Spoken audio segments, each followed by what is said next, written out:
Why do we stay in relationships that clearly aren't working? Why do we sit through movies we hate, or keep pouring money into a project that's obviously failing? It's not because we're bad at making decisions.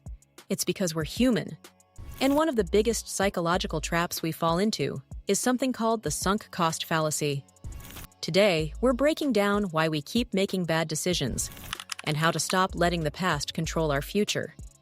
The sunk cost fallacy happens when we continue with something just because we've already invested time, money, or energy into it, even if it's no longer serving us. Think about it. You spend $30 on a movie ticket. Halfway through, it's terrible. But you tell yourself, I paid for this, I might as well finish it. That's the fallacy at work. The $30 is gone. You're not getting it back.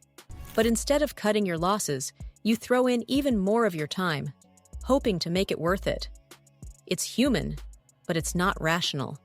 Your decision should be based on what's best for you now, not on what you've already lost. The sunk cost fallacy doesn't just happen at the movies. It's everywhere. People stay in unhappy relationships because they've already put in years.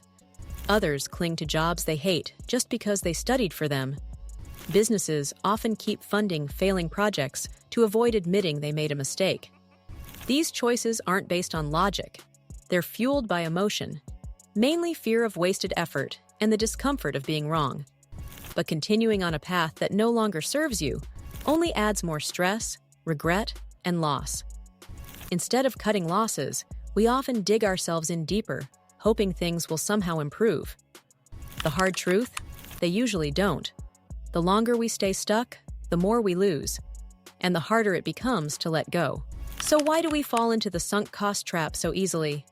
A big part of the answer lies in evolution. Our brains are wired to avoid loss, especially when it comes to resources. In ancient times, wasting food, energy, or effort could mean the difference between survival and death. That instinct to preserve and protect what we've already invested still drives us today, even when it no longer makes sense. But there's another factor at play: ego. No one likes admitting they were wrong.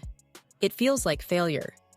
So instead of cutting our losses, we dig in deeper, hoping the situation will magically improve.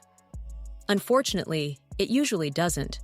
We end up wasting even more time, money, and emotional energy just to avoid feeling regret.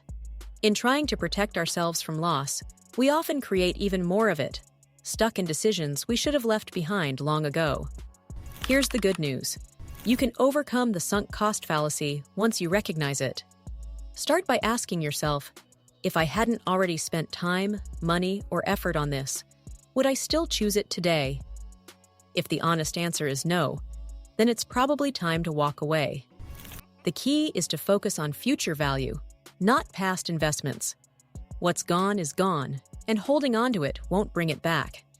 Walking away isn't a weakness, and quitting doesn't equal failure. In fact, it often shows strength, wisdom, and emotional maturity. It means you're brave enough to make better choices, even if it's uncomfortable. Cutting your losses isn't giving up, it's leveling up. So the next time you're stuck in a situation that's draining your time, energy, or money, pause and ask yourself if it's truly worth continuing. Let go of what's lost and move forward smarter. If this helped shift your perspective, give the video a like, subscribe for more mind-opening content, and drop a comment below about a decision you walked away from.